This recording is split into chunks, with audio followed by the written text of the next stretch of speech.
Killer whale versus shark. Solo orca eats great white. A solitary killer whale, or orca, has been filmed hunting and killing a great white shark in an astonishing attack. Scientists said it was unprecedented and showed the exceptional predatory skills of killer whales. Two orcas in particular off South Africa's coast have been observed before working together to hunt and kill sharks, including great whites. But this caught us off guard, said shark biologist Dr. Alison Towner.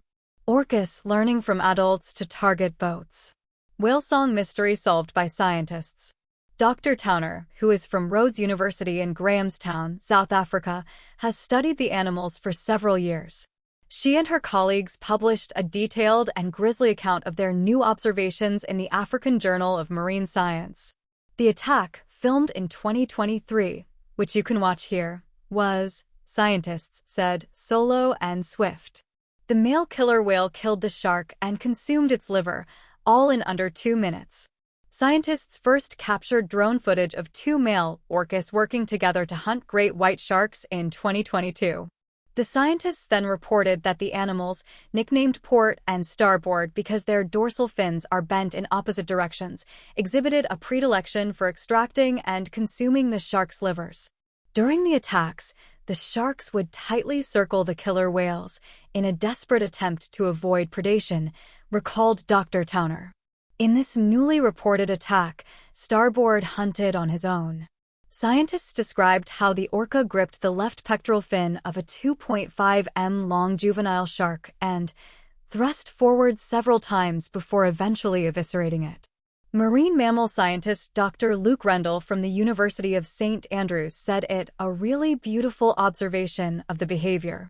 It's interesting that it's just one animal, he told BBC News, and how much skill it demonstrates in tackling the shark, ramming it in the side and grabbing the pectoral fin to keep away from those big, nasty jaws.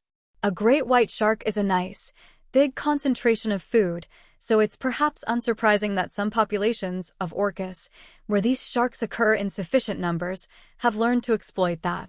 It raises questions about how killer whale behavior might be affecting the shark populations in the areas.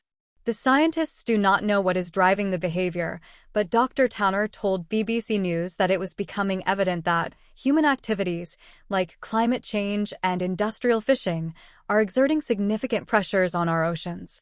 And there could be health repercussions for killer whales hunting sharks, including ingesting toxins and metals from shark flesh. Disruptions in the balance of apex predators can affect other species too, explained Dr. Towner. Endangered African penguins could face increased predation by Cape fur seals if the fur seals are not being eaten by white sharks. Dr. Rendell pointed out that there was no way of knowing if the behavior was new or simply observed for the first time. But what really stands out is how skillful these animals are as hunters. Dr. Towner added that every discovery in these interactions between orcas and sharks was fascinating.